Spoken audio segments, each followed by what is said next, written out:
Buenas noches, queridos hermanos y amigos. Dios les bendiga con toda bendición del cielo. Aquí estamos una vez más para continuar con el estudio del libro de Hechos, basado en los escritos del hermano Weldon Viertel, reconocido teólogo y misionero bautista.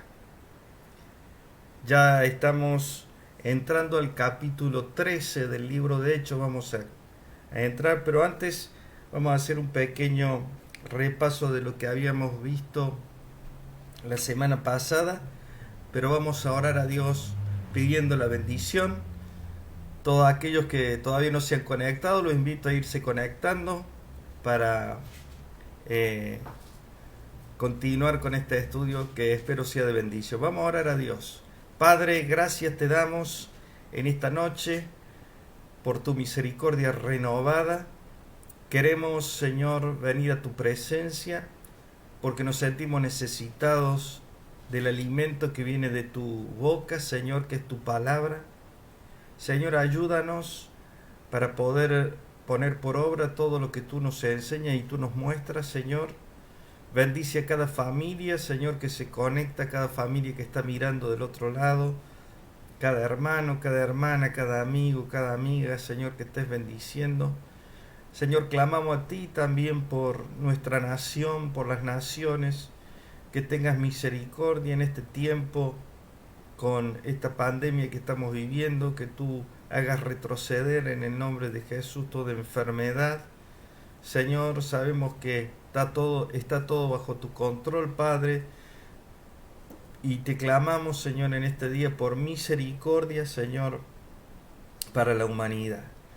Gracias, Señor, gracias porque nos permites en este tiempo abrir tu palabra, Señor, y queremos rogarte que nos ayudes a escudriñarla y a poder, Señor, también aprender de los hermanos de la primera iglesia en la cual, Señor, tú te manifestaste con poder y con prodigio y milagros. Gracias, Señor, y Espíritu Santo, dirígenos en esta noche, te lo rogamos en el nombre de Jesús. Amén y amén.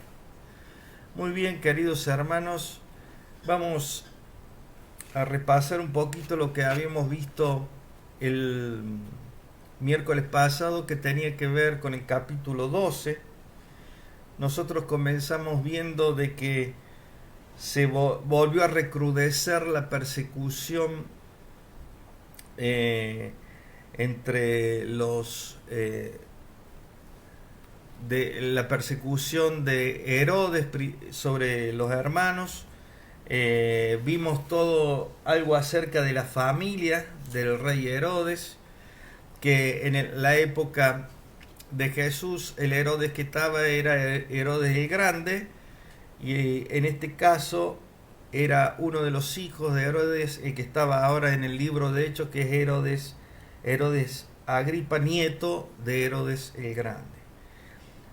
Vimos también algo sobre toda la familia, su relación con el emperador Calígula, con el emperador Claudio. También otra cosa que vimos fue la liberación milagrosa de Pedro, porque vimos también que Herodes manda matar a Jacobo y pone en la cárcel a Pedro, y Pedro es liberado milagrosamente con la ayuda de un ángel enviado por el Señor. Luego Pedro se presenta a los hermanos en la casa donde estaban orando por él, y él muestra y da testimonio de cómo el Señor lo había librado de la cárcel. Luego él da este informe, y también lo que podemos ver es que no sabemos hacia dónde fue Pedro. Vimos que la Iglesia Católica Romana dice que Pedro fue a Roma, pero no hay indicio de que esto haya sido así. No hay pruebas para poder aseverar esto. También vimos luego y terminamos con la muerte de Herodes Agripa, que él muere, dice al final, comido por los gusanos, y que Lucas lo relata como mostrando que todos aquellos que se levantan contra los propósitos de Dios, contra el reino de Dios, terminan mal. Y esto es lo que pudimos ver, ¿no es cierto?, con la vida de Herodes. Bien, hoy vamos a continuar con el capítulo 13 de Hechos, que nos habla a nosotros de la misión a Chipre, y es cuando comienza el primer viaje misionero de Pablo. Pero vamos a ver primeramente, antes de leer los versículos, algunos versículos parte por parte, quería primeramente mostrarle un poquito acerca de la perspectiva de la misión a Chipre. En realidad, Hechos 13 es el comienzo de la segunda división principal del libro. La primera división se ve, ¿no es cierto?, desde el capítulo 1 hasta el capítulo 12 inclusive, y a partir del capítulo 13 comenzamos a ver la segunda división, la segunda parte del libro.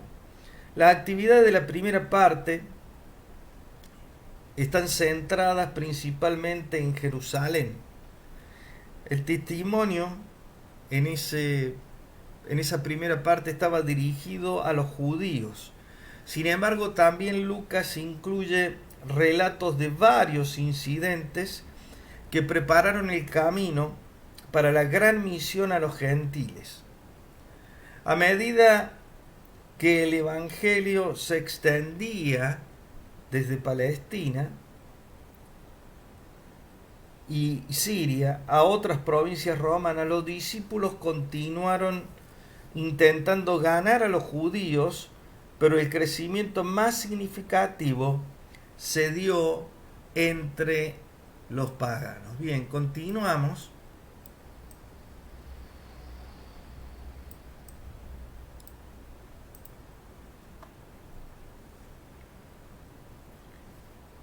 Poco a poco llegó a ser evidente que los cristianos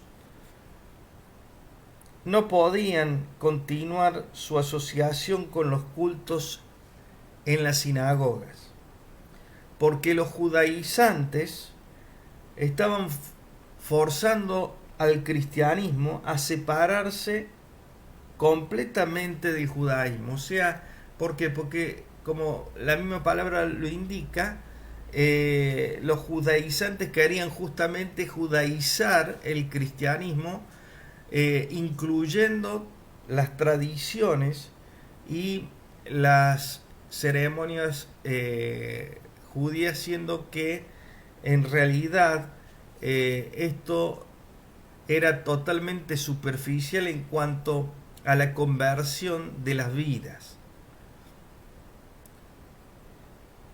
Bien, el comienzo de Hechos presentó a los 12 y su testimonio en Jerusalén. La segunda fase fue alcanzada en Hechos 6, cuando fueron ordenados, ¿se acuerdan?, los 7 diáconos. Bajo la dirección de ellos, el evangelio fue llevado a los samaritanos a través de Felipe, a los prosélitos y a los gentiles temerosos de Dios. La influencia de los 7, de estos 7 hermanos, ¿no es cierto?, que eran los diáconos, pero que también dice la palabra que estaban llenos del Espíritu, preparó la fase siguiente de desarrollo, en la cual el evangelio fue llevado a los gentiles paganos.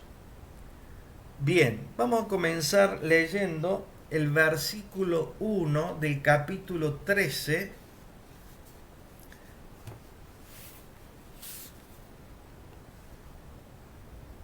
Vamos a leer entonces Hechos 13:1. Dice la palabra lo siguiente.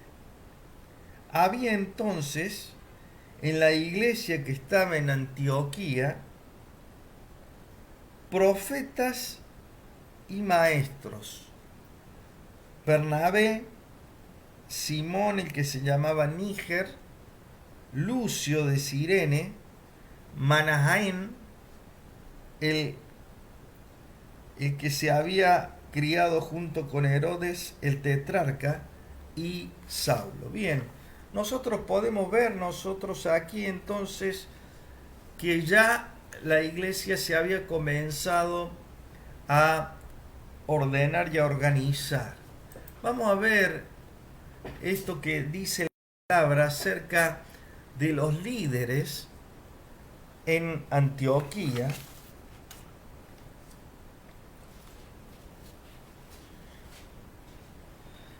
Hechos 13 comienza con una lista de 5 profetas y maestros en Antioquía.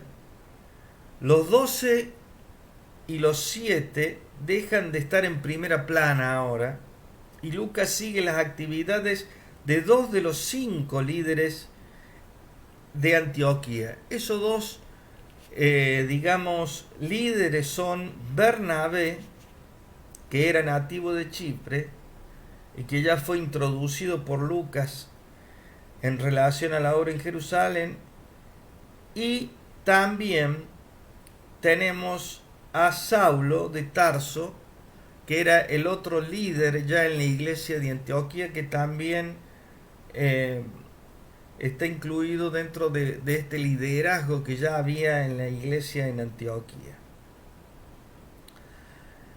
Lucas había señalado previamente que hombres de Chipre y Cirene, que fueron esparcidos a causa de la persecución que hubo con motivo de la muerte de Esteban, llegaron a Antioquía y testificaron a los griegos.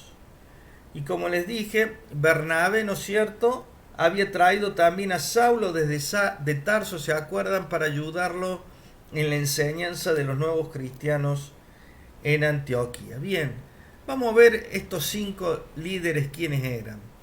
Aquí los nombra la palabra y aquí los tenemos en este cuadro. Tenemos a Simón, llamado Níger, que quiere decir negro. O sea, digamos Simón el negro. Quizá se cree que era de África, y puede haber sido uno de aquellos que había llegado de Cirene. Este nombre, Níger, es un nombre latino, y el latín era el idioma que se hablaba en ese tiempo en Cirene, que estaba en el norte de África. No sé si se acuerdan el mapa, estaba en la parte norte de África. El otro líder es Lucio, que está identificado especialmente con Cirene. Manahaén, que tenía, dice la palabra, cierta relación con la familia de Herodes Antipas. 3 de los 5 profetas y maestros son presentados, pero no son mencionados otra vez. Lucas implica que ellos continuaron el trabajo en Antioquía como profetas y como maestros. O sea, estos 3 que nombramos, Simón llamado Níger, Lucio, Manahaén, no se vuelven a nombrar en el libro de Hechos. Entonces se cree muy probablemente que ellos son los que hayan quedado en la iglesia en Antioquía, y los que se destacan aquí son luego Bernabé y Saulo. La iglesia en Antioquía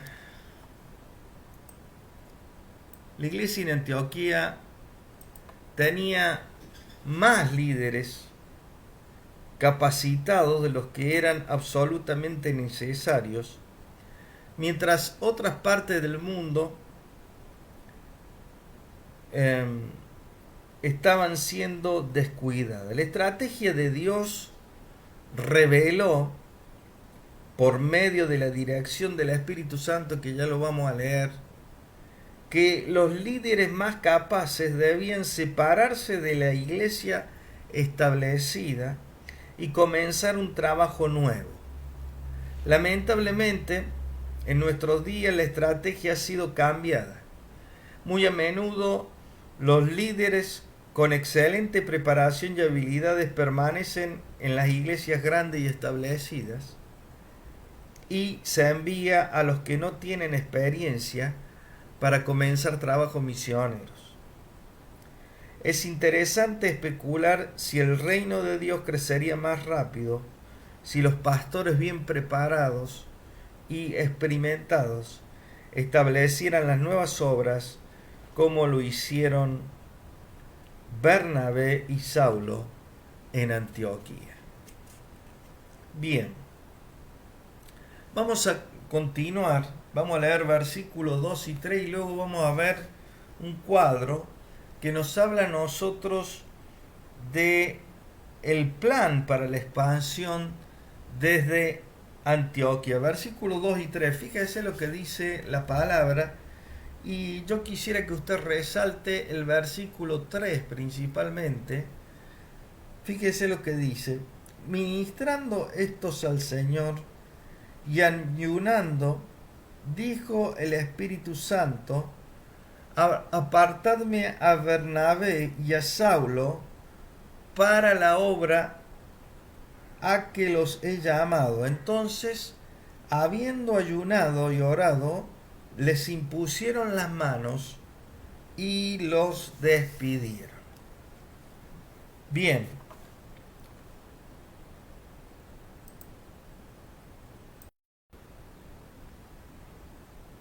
El plan para la expansión desde Antioquía. La iglesia de Antioquía era sensible a la dirección del Espíritu Santo, y los discípulos fueron convencidos junto con Bernabé y Saulo que el plan de Dios para la iglesia era liberar a estos dos hombres de sus responsabilidades y enviarlo a hacer la obra misionera. Saulo había sido escogido como el apóstol a los gentiles en el momento de su conversión. Él estaba enseñando a los gentiles convertidos en este momento en Antioquía, pero el plan de Dios era que él fuera hacia las regiones más allá de Siria. En el llamado al servicio misionero, no solo el individuo, sino toda la iglesia debe sentir la convicción de que Dios está dirigiendo, de la convicción de la dirección de Dios. En Antioquía la iglesia participó de la decisión del llamado de Dios a sus miembros para este servicio especial. La iglesia continuó participando en el ministerio de Bernabé y Saulo, apartándoles y enviándoles a su nuevo trabajo. Algunos interpretan que el antecedente les en el versículo 3 se refiere a los profetas y maestros que los enviaron, pero en realidad lo más lógico es que la iglesia ese les corresponda a la iglesia que los haya enviado los hermanos. No es probable que los tres profetas y maestros ordenaron a dos que se habían contado entre ellos que los envíen. Entonces se cree con más certeza que Bernabé y Saulo fueron enviados por toda la iglesia. Vamos a ver, aquí vemos nosotros cómo los hermanos están orando sobre Bernabé y sobre Saulo. Y vamos a ver algo quería que viéramos algo sobre este acto que dice aquí, que es el versículo 3, que dice: entonces, habiendo ayunado y orado, les impusieron las manos y los despidieron. Quería hablar un poquito acerca de este acto que es la posición de manos que dice aquí. Un hermano Smith sugiere que la imposición de manos no debe ser interpretada como una ordenación, sino como la bendición de la iglesia sobre los dos hombres nombrados para una función o una tarea específica. Pero falta explicar la distinción entre ordenación y el nombramiento de hombres para funciones o tareas específicas. La ordenación incluye las bendiciones de la iglesia y la promesa de apoyar a los llamados a un ministerio especial. La imposición de manos en las ceremonias judías simbolizaba el traspaso de los pecados del adorador arrepentido al animal que iba a ser sacrificado. En la ordenación esto simboliza el cuerpo de la iglesia compartiendo su vida en el Espíritu Santo a través del ministerio especial de sus miembros que han sido nombrados. A través de esta ceremonia, la ceremonia de la imposición de manos, la vida y el ministerio de la iglesia estaban representados en el ministerio especial de Bernabé y de Saulo. El Espíritu Santo, obrando a través de la iglesia y las vidas individuales de sus miembros, estableció la participación total del cuerpo de Cristo mediante el ministerio de cada uno de sus miembros. Un hermano llamado Bruce señala que el acto de la ordenación o la imposición de manos no capacitaba a Bernabé y a Saulo para la obra a la que Dios les había llamado, sino que significa que toda la iglesia expresó su compañerismo y su reconocimiento del llamamiento divino para estas dos personas. Bien, algo sobre este acto y esta ceremonia que se hizo sobre Bernabé y Saulo. Vamos a ver ahora un poquito el movimiento que hicieron y que dice la palabra aquí en este capítulo 13. Quería mostrarles este mapa que ustedes lo pueden leer en el versículo del versículo 4 al 6, pero primeramente les quería mostrar un poquito el mapa. Ahí al lado mío pueden ver ahí a Antioquía. Está Antioquía, ¿no es cierto? Después de que la iglesia les había liberado de su responsabilidad en Antioquía para que pudieran seguir la dirección del Espíritu Santo, Bernabé y Saulo entonces partieron hacia Chipre.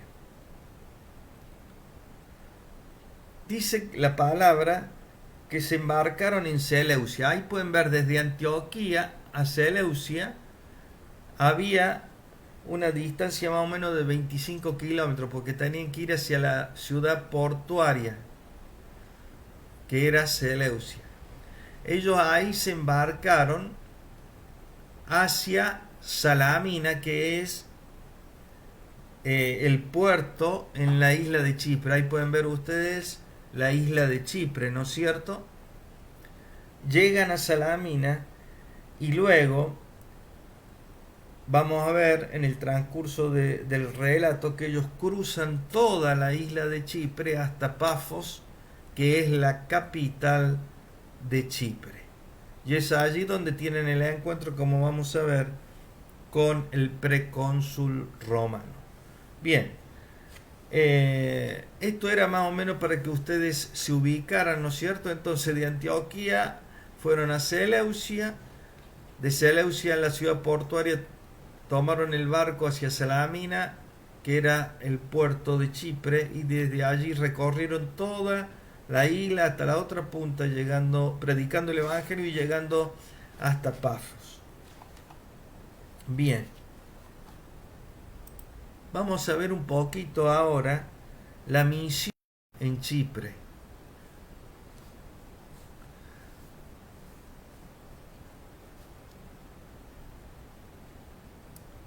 Ellos, como decía recién, partieron, ¿no es cierto?, en Seleucia, se embarcaron en Seleucia, un puerto marítimo a 25 kilómetros de Antioquía, y viajaron 210 kilómetros desde ese puerto hasta el otro puerto por mar. Luego desembarcaron en Salamina y comenzaron a predicar. Ellos comenzaron en Salamina a predicar en las sinagogas de los judíos. Juan Marcos también les acompañó a ellos, y Lucas lo describe como el uperetes. ¿Qué es el uperetes? Esta es una palabra griega que el uperete de ellos, que generalmente se traduce como ministro. O sea, la palabra, esta uperete, era usada por los judíos para referirse también a la persona en la escuela de la sinagoga que instruía en las escrituras. Aparentemente, la tarea de Juan Marcos era la de instruir a los nuevos convertidos en el relato de las enseñanzas y actividades de Jesús. Recuerden que todavía no estaba el Nuevo Testamento completo, entonces se instruía a través de la memorización. Y dado que el Nuevo Testamento solo se podía producir a mano y el material de escritura era costoso, se dispondría de muy pocos registros escritos. Marcos enseñó a los nuevos convertidos a memorizar las palabras importantes de Cristo. Aunque Lucas no menciona un grupo cristiano específico, puede ser que ya hubiera cristianos en la isla cuando Bernabé y Saulo llegaron.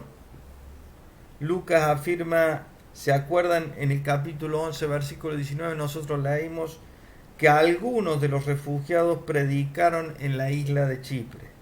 Entonces, quizá Bernabé tuviera el deseo también especial de ir a Chipre porque él era nativo de ahí, ¿no es cierto? Bien. Pero vamos a ver ahora que dice la palabra, vamos a leer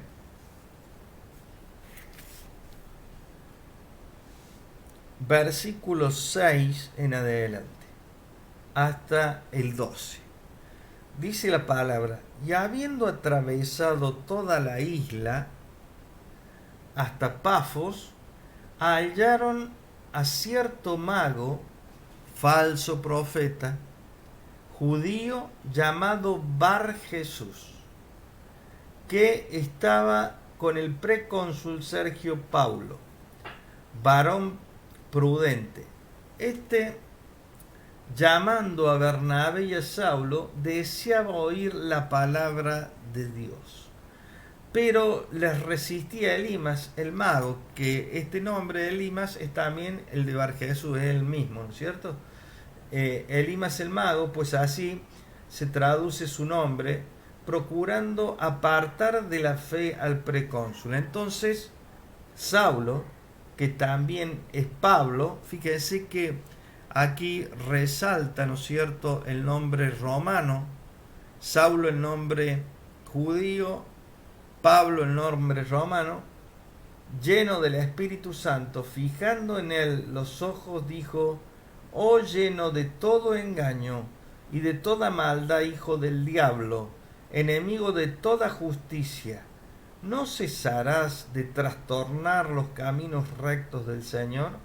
Ahora pues he aquí la mano del Señor está contra ti y serás ciego y no verás el sol por algún tiempo. Inmediatamente cayeron sobre él oscuridad y tinieblas, y andando alrededor buscaba quien le condujese de la mano. Entonces el precónsul, viendo lo que había sucedido, creyó maravillado de la doctrina del Señor.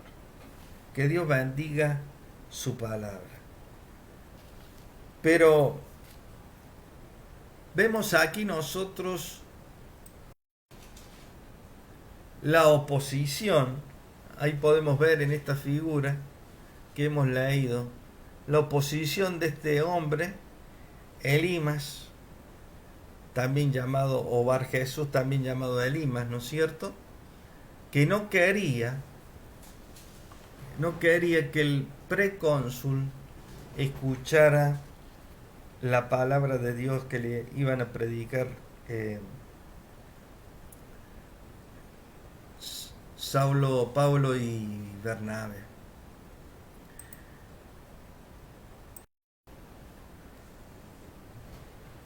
Parece ser que si hubiera habido cristiano en Chipre, habrían sido judíos. Bernabé y Saulo posiblemente querían compartir la posición de la iglesia de Antioquía en cuanto a recibir a los miembros gentiles. Pero después de haber viajado 144 kilómetros, eso es lo que caminaron desde el puerto, o caminaron, digo yo, no sé cómo habrán ido, la verdad, desde Salamina hasta Pafos. Después de esos 144 kilómetros a través de la isla, llegaron a la capital, y dice la palabra que conocieron al precónsul romano Sergio Paulo, el cual los invitó a que le predicaran la palabra. E inmediatamente dice ahí la Biblia que se les opuso Bar Jesús, el consejero espiritual de Sergio Paulo. Bar Jesús significa hijo de Jesús. Lucas lo describe como un falso profeta y un mago judío. Este se opuso a Bernabé y a Saulo debido a su temor de perder su posición con el procónsul. Trató de desacreditar el mensaje de los apóstoles y alejar de la fe al procónsul. El Espíritu Santo había dirigido a Bernabé y a Saulo a Chipre, y su presencia era suficiente para llenar la necesidad del momento.